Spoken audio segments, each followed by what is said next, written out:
sure by now we all know what Fortnite is. I had known about it for the longest time, but I never actually played it until my friends basically forced me to download it and play with them. They wanted to play in squads, which is what it's called when you play in groups of 4.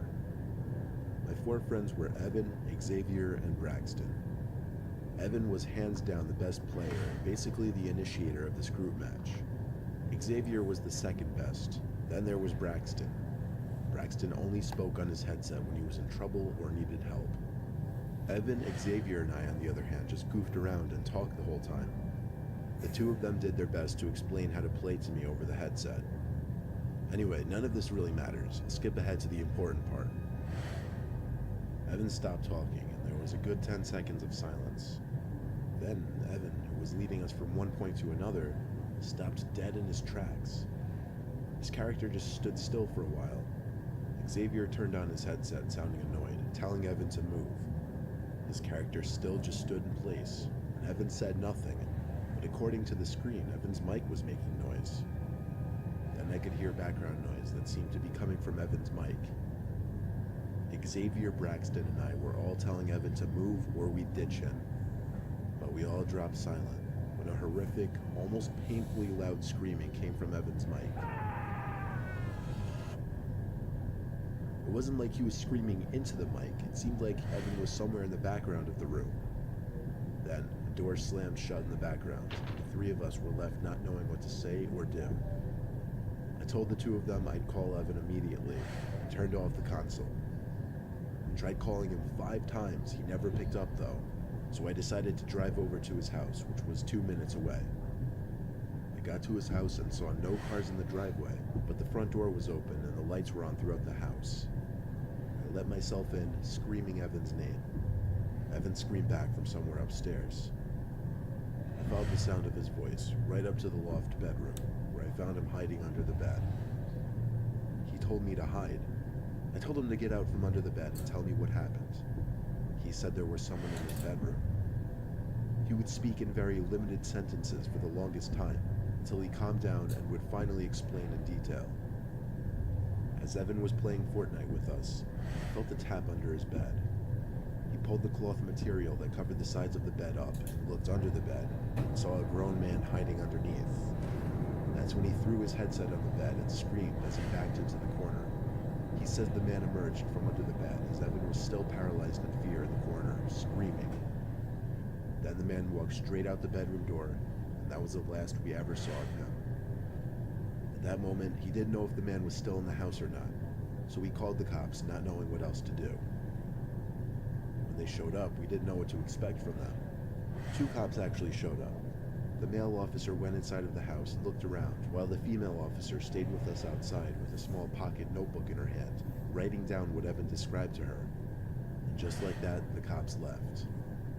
I stayed over Evan's house that night just to make him feel better. We all still play Fortnite together, but much better now.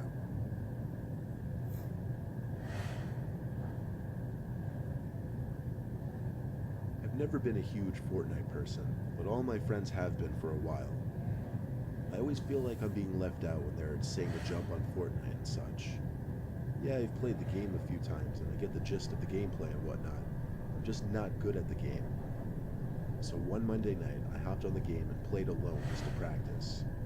I did that over and over and over, until I started actually getting pretty decent at the game. Then I started to play the game with other players, not my friends, just random people online. I played a game of duos, meaning with one other person on my team. His gamer tag was BobRocket16 or something like that, with a few extra C's and E's or whatever. I didn't write it down. We lost the game. I think we ranked like number 20. After the game was over, I got a personal message from the guy, saying he thought I was really good and that we should play again. It was weird because, really, I didn't play too well at all that game. Nevertheless, I played another game with him. This time he turned on his microphone and was trying to talk to me. I don't have a gaming microphone, so I couldn't talk back. I could only hear him through the TV speakers. Based on his tone and what he was saying, he seemed to be getting annoyed that I wasn't talking to him. I heard him say things like, "Put your mic on and stop being a faggot." Any thought of this guy being cool was gone at this point. I thought he was just a straight up douche. What a bitch. I was gonna finish the game, but after that, that was it with this guy. He kept saying stuff, most of it incoherent simply because of my distance to the TV and the noise of the actual game itself. But then I heard him say my name. Not just my first name, my full name. When I heard this, I panicked and thought to myself, wait, is my real name displayed on my profile? But I realized, no, it couldn't be. The guy kept saying things over the mic, but I wasn't listening at this point. I went over to the console and turned it off in a panic. Just knowing that the sound of the guy's voice was gone now made me sigh in relief. I texted my friends and told them about it. They all seemed to think it was funny, typing their LOLs and LMAOs and whatnot. I put my phone down on the desk as I went on my laptop.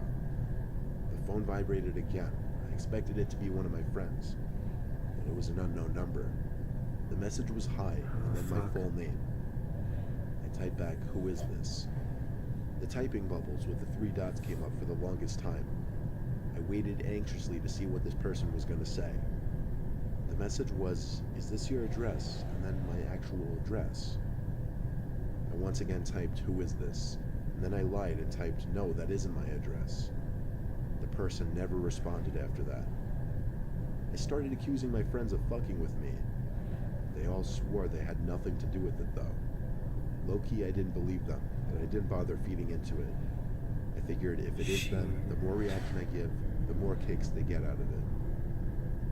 I went to bed ignoring my friends.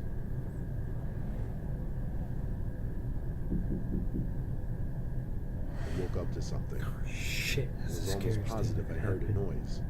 You know how sometimes a sound will wake you up, but you don't know what the sound was because you weren't awake yet to hear it?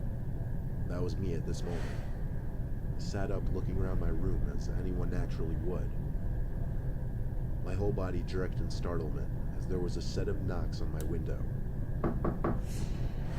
Instead of looking to see who was out there like a man, I ran like a coward out of my room and to the nearest bathroom where I locked myself in. There were no windows in that bathroom, so I felt safe. I actually fell asleep in that bathroom. When I woke up, I texted my friends again, telling them all to go fuck themselves. They all got a kick out of it, but when I saw them in person, they seemed pretty genuine when they told me they had nothing to do with it. To this day, I really don't know if my friends were pranking me, or if that guy who I was playing Fortnite with actually somehow got my information and came to my house.